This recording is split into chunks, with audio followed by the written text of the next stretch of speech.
So turning to the line in the video again about automation over authenticity. We keep hearing this word authenticity come up. Reece, I'm keen to kind of understand and discuss how organizations actually ensure authenticity across their communications, across their thought leadership and storytelling. I'm going to forensically dissect that question. Fantastic. In typical me style. I wouldn't expect anything less. Exactly, yeah. Get ready. Authenticity, that word, I think it's just key, and I'm really relieved actually from a career point of view, but really pleased that it's what the algorithms and the AI is rewarding. I think that's really important, and it should be the watchword for communications in this market. But then thought leadership. What is thought leadership? And this wasn't originally going to be a hat tip to you, Mark, but then you've told me it's actually a hat tip to Nick Brown at Bureau Veritas. Yes. Thought leadership, let's think about that. There are two words there. Bear with me, this could take a while. There are two words there, thoughts and leadership. Companies need leaders who actually have thoughts, right? I know that sounds self-evident, but it's really important. What does that mean? I think that's about genuine expertise that is being applied to industry challenges rather than using it as an opportunity for thinly veiled promotion of a product. Right? I think that is really, really important. I sometimes say to my colleagues, and they're going to be sighing at the back of the room here, that the best, sometimes I feel the best content that we could produce for some of our clients wouldn't mention product at all. Right? I think for some of you that might be bold, but I really passionately believe that authenticity comes from liberating the experts. Right? Think about some of your colleagues, right? They are absolute experts in their field, the top of their game. We need to liberate them. We've heard a lot about AI today, and I think that AI as a tool is great, but LLMs, large language models, and generative AI right now, they can't do two things. By their nature, they can't do two things. Number one, they can't have what I would call goal-directed creativity. And number two, they can't have genuine understanding. Right? They can't do that right now. And I think that's good for all of us in this room, but they can't do that right now. Marit, you shared a brilliant stat with me earlier, which is that 51% of the internet right now is bots. That's pretty scary, who are we interacting with online, et cetera, et cetera, et cetera. But we have this situation where these large language models are basing their output on the output of other bots. I think that sort of winnows away at the soul of the content slowly over time. But the two things that large language models currently can't do, goal-directed creativity and genuine understanding, I do think that is where communications consultancy, in terms of the goal-directed creativity, can come in with the genuine understanding of an expert within a business to generate really good results. Right? I think that's super important.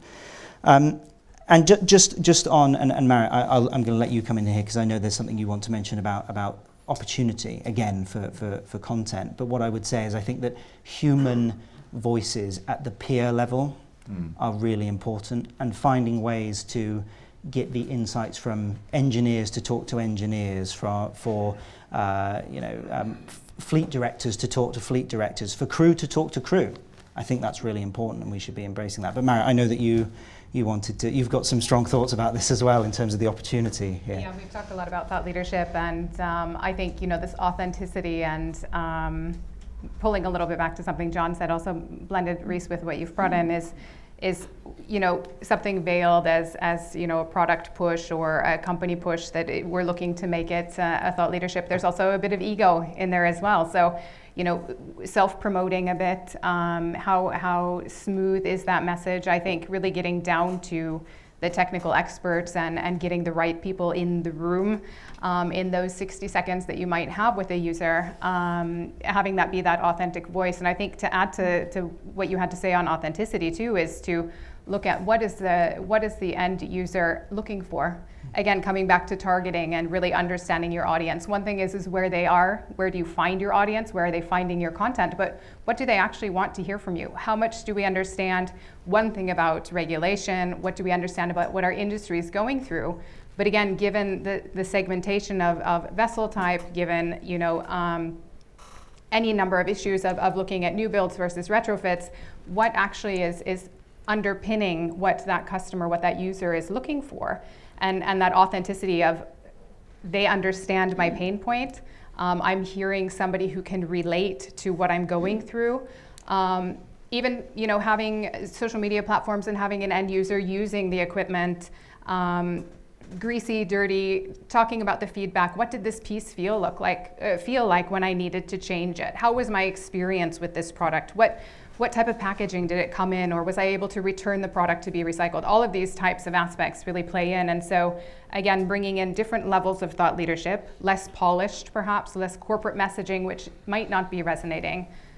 Does a business even understand the values that the end user is looking for? Or are we promoting our own values and feeling really good about it? Again, kind of coming back to that ego. And I think that comes into play with how different brands need to also develop, through this digital transition. And Mark, we talked about that. I don't know if that's something you want to come back to, or. I mean, just the point around authentic voices, I just wanted to throw in another statistic, which is pretty shocking for all of you C-level people in the room, that the Edelman have a trust barometer they run every year, and I've been tracking it for, last 10, 15 years. And it shows year on year a consistent loss of trust in leaders. 68% of respondents distrust business leaders, and similarly 68% believe they deliberately mislead the public through false or exaggerated statements. So I think it's a really interesting kind of shift from, if you like, corporate voices to authentic technical experts at a peer level. You had a wonderful expression for Vatsila about the type of content that has the highest click-through rates. Catch everybody's attention, John will laugh. We called it engine porn. So any of the social media postings that had, running equipment, like I said, somebody greasy in a jumpsuit working on something, massive reception, massive impressions. Everybody loves it. Seeing somebody work, again, hands-on, authenticity. What does this look and sound and feel like when somebody's actually working with it? And again, the ease of use. That's selling a product for us, right? So, and the more shares, again, like I said, the likelihood that somebody will share content again, and knowing that video content is more likely to be shared, that's a great benefit. And I think coming back to what you were saying about Edelman too, I hear a number of times people self-proclaiming as thought leaders, and I hear people in sales saying, well, everybody knows who we are. And I think there's a certain aspect of staying in touch with your audience and coming much closer, being much more human and accessible, so you can actually hear more of that reception. And do you know who I am, or do you actually want to buy from me? Do you know who I am, or do you think that I understand what you're going through and what your everyday is like? And again, I think that comes back to the collaboration of having in our profession agencies and media checkpoints to say, this is what I'm hearing. People talk when you're not in the room. Somebody will say something to my face or something to a salesperson, but will they buy in the end? And does the salesperson actually really understand or receive accurate information as to why not? So again, kind of this social listening and leaning on our peers to understand what trends and topics and themes are actually spinning in the industry, and how can we continually use that information to better target and better connect with our audience and our users. Yeah. Reece, do you have anything to add? Yeah, I'm going to break the habit of a lifetime here by being positive for a second. I think that what I'm hearing, more content is more opportunity. And more opportunity for me when we're thinking about thought leadership is more opportunity to drive real change, right? Not issuing a press release or pitching an editorial to trade winds, but actually using the thought leadership and the expertise you have within all of your organizations to drive real change, and to be able to wake up in the morning and think, actually, we've moved the dial. We've changed the standards on something. We've started a conversation about something. The IMO is paying attention to that paper that we submitted to them. I think that's really important, and that's where a huge opportunity is. And I know that Marit will agree from the sort of the corporate perspective, the in-house perspective, being able to track that over time as well, being able to measure the change that you've generated from thought leadership is super important. I guess my final sort of coda on this topic would be that I think it's really important that we use the opportunity we have as communicators to build things based on insight. Your experts really do know their stuff. Let's unleash them and let's try and change the market for the better as a result. So looking to the future, I mean, we've seen a vast amount of change, and I think it would be remiss of me not to also, acknowledge from the brand and creative side, we've seen such a level of a shift change in sophistication of what people are doing. We really have seen a shift from treating kind of brand as commodity or not recognizing the value of brand to those organizations, and many of them in the room today that I could call out, but it'd be unfair to single out any one, that have invested in brand and really strong creative and communications activity and are really reaping the benefits of that in terms of truly differentiating themselves from the competition. So I just wanted to maybe hand over to Marit for the last piece. Really is about, what is the future of storytelling? What is the next 5-10 years going to look like? Yeah, so what I think we're going to continue to see, and it's not specific to Maritime, I would say, is that there's going to just be much more digital activity. There's going to be far more channels. Katie mentioned a few. There will be many, many more coming. Content will become, even more important. The frequency of content, repurposing and breaking down content will be essential for our industry as well to kind of ease, I think, those of us who are working with it.